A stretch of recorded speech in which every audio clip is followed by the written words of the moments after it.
एक हाथ में शस्त्र है, एक हाथ में शास्त्र है।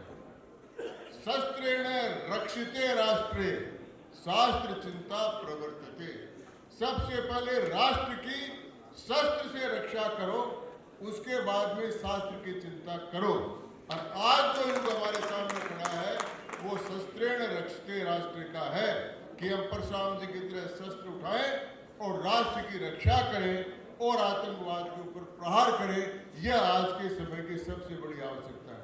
जहां तक ब्राह्मण समाज का सवाल है, मैं आपसे निवेदन करना चाहता हूं, हमारी दो परिस्थितियां हैं। हम हमारे समाज का भी चिंतन करते हैं और दूसरे समाज का भी चिंतन करते हैं। मैं आपको एक किताब का उदाहरण दे रहा हूं, व्हाई द ब्राह्मण विंस। एक अंग्रेज लेखक ने किताब लिखी है कि ये ब्राह्मण जीते क्यों। ब्राह्मण जीतेगा मतलब ब्राह्मणों से नहीं, सनातन परंपरा बची भी कैसे है, इस पर उन्होंने एक पुस्तक लिखी है, व्हाई द ब्राह्मण विंस। उन्होंने उसमें लिखा कि ये इनके जीतने का आधार क्या है। उनका इनकी कहानियां, स्टोरीज वो इतनी जड़ों तक, गहराई तक गई हुई है कि इतने आक्रांताओं के आने के बाद में भी उनकी इन कहानियों को नष्ट नहीं कर सके, उनकी श्रीमद् भागवत कथा को नष्ट नहीं कर सके, उनकी रामलीला को नष्ट नहीं कर सके, उनको भगवान कृष्ण की रासलीला को नष्ट नहीं कर सके। और इस कारण से यह संस्कृति, सनातन संस्कृति बची रही है।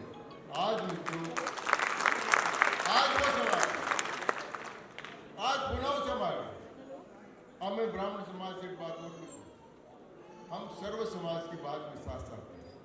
हमारा दोनों दायित्व साथ साथ है। ब्राह्मण कुल में जन्म लिया मतलब केवल ब्राह्मण का ही नहीं, ब्राह्मण के साथ साथ संपूर्ण हिंदू समाज में सामाजिक समरसता और उनको साथ लेने का काम भी हमारा है। क्योंकि हमारा, अगर आपको ध्यान है तो ये शर्मा शब्द जो बना है ना, ये वेदों में चर्म शब्द से बना है।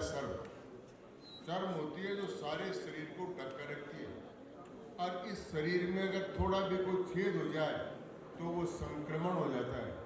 इसलिए हमने सारे समाज को ढककर रखने का तय किया है ताकि शरीर के किडनी में, लीवर में, किसी भी अंग में किसी प्रकार की बात नहीं हो। ये हमारा काम उसके साथ साथ है। इसलिए हमारा काम सिर्फ हमारे लिए नहीं, संपूर्ण समाज के लिए, सभी कामों के लिए है।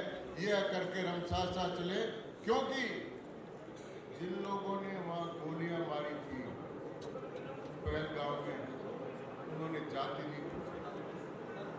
उन्होंने पूछा था तुम कौन हो, कलमा पढ़ना जानते हो नहीं जानते हो, हिंदू हो या मुसलमान। उनका हिंदू हूँ, कलमा पढ़ना नहीं जानता।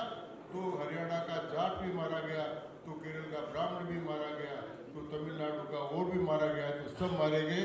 और जब तक मारे जाएंगे तब तक जाति के आधार पर और पंथ के आधार पर बढ़ते रहेंगे।